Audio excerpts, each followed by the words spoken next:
So yan po mga boss ang starter motor ng Wave 100. Ang starter ng Wave 100 mga boss, magkatulad na po sila ng starter ng XRM 110.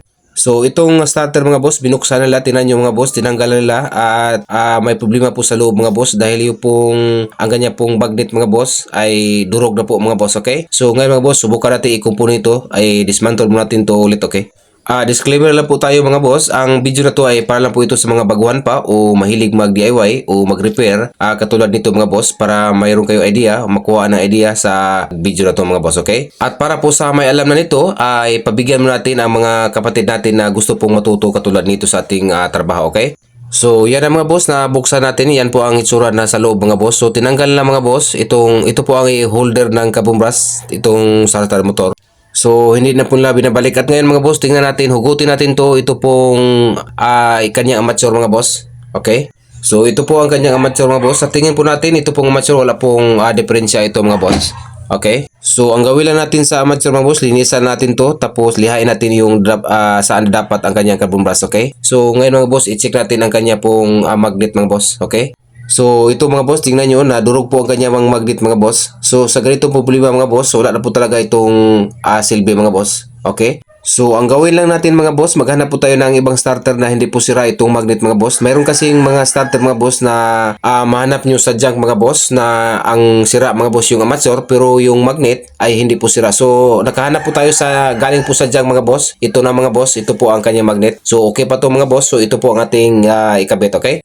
By the way mga boss, pwede rin nyo palitan ito diretso itong starter motor kung sira mga boss. Dahil mayroon po kayong mabili nito mga boss genuine o replacement. So ang purpose po sa video natin mga boss, para makita o mayroon kayong makuha na idea kung sakaling mag-repair kayo katulad dito, okay? So ngayon proceed na po tayo. Una natin gawin mga boss, itong galing sa junk shop na kuha natin, ito pong magnet ay linisan natin to mga boss. Okay? At ang isunod natin mga boss, ito pong amateur. So itong amateur mga boss, kailangan po ito linisan mga boss. Lihain lang ito ng saan na dapat ang kanya pong carbon brush mga boss. Ito po ang napaka-importante na linisan nyo ito. So lihain na nyo ito mga boss, ipakita yung kulay na tanso. Alright?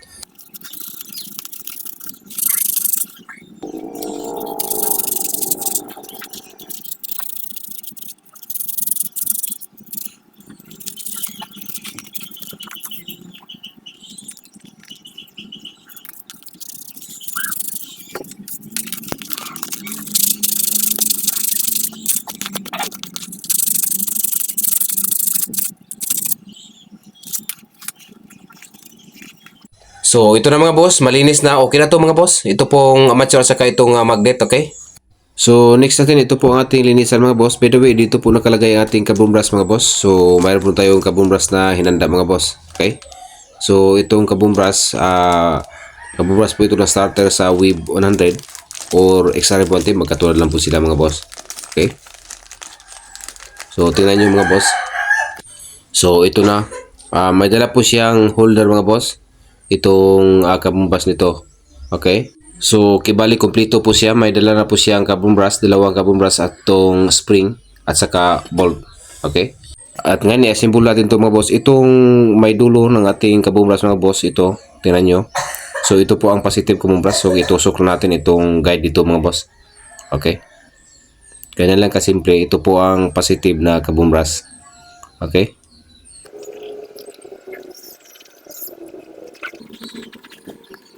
So next natin, i-assemble natin to mga boss. Sa pag-assemble po mga boss, tingnan nyo, ito may guide po siya. Dito po natin ilagay ito pong dulo ng ating carbon brush, positive carbon brush.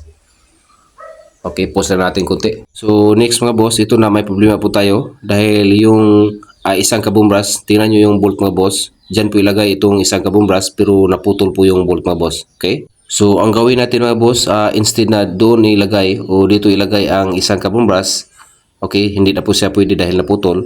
So sa isang bolt na po natin to ilagay mga boss, okay, sa kabilang side, okay. So tingnan nyo mga boss, so kung dito natin ilagay mga boss, may problema po tayo, dahil kung dito natin ikabit mga boss sa kabilang side na bolt, ay hindi po aabot ito pong carbon brush. So ang gawin natin mga boss, dugtungan natin ng wire ito pong isang carbon brush, okay? So ganito talaga ang repair mga boss para mapakinabangan pa itong starter motor, okay? So ito na mga boss. sa lugtungan natin. So tingnan nyo mga boss. So at least may idea na kayo kung paano ito kung sakaling naputol itong bolt mga boss. Okay? So ngayon mga boss, ikabit natin to itong kabumbras. Okay?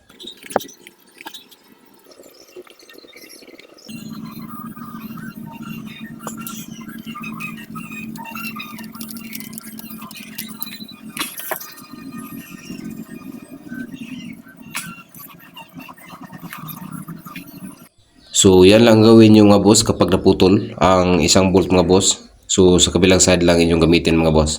So ngayon mga boss, ikabit natin to itong amateur para matesting po natin kung gagana pa ba itong starter motor. Okay? At sa pag-assemble mga boss, ilagay natin to itong spring. Huwag niyo kalimutan ang spring mga boss.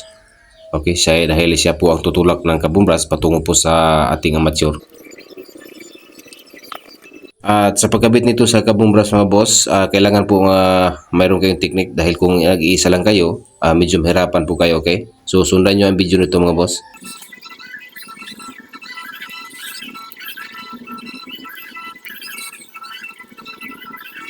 So ito mga boss, ang ginawa natin nung gumamit po tayo ng pangkumpit sa ating kabumbras mga boss dahil nag-iisa lang po tayo.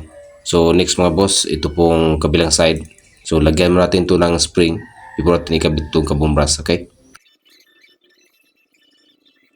So tingnan nyo, hinawakan natin itong isa kabumbras at ngayon ilagay natin itong amateur mga boss.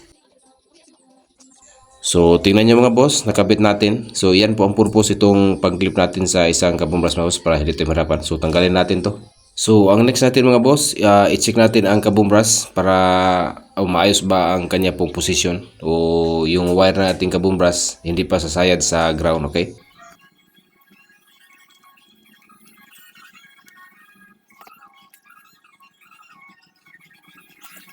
So pang last mga boss, ikabit natin tong magneto mga boss, okay? So ayan na mga boss, nakabit natin. So lagyan mo natin to ng bolt mga boss. So 3 bolt lang ating ilagay, okay? So ngayon mga boss, natapos natin na symbol at ngayon magtising, mayroon po tayong battery mga boss. So pinalitan natin ng battery. Ito malakas tong battery mga boss. At sa pagtesting naman, ito mga boss, lagyan natin to ng wire. So ito po ang dulo nating kabumbras, positive kabumbras inasimbol natin kanina. So lagyan natin to ng wire mga boss. So ganito lang po mag-testing mga boss, makadali lang. So lagyan natin to ng wire mga boss, itong dulo nating positive na kabumbras.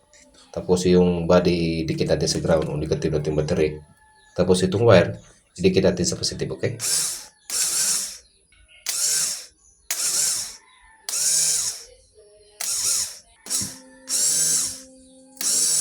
So yan mga boss, success po ating ginawa. So under po ang ating starter. So yan lang po ating kabuang video mga boss. At maraming salamat sa inyong panood. At God bless. Ingat po sa pag-DIY.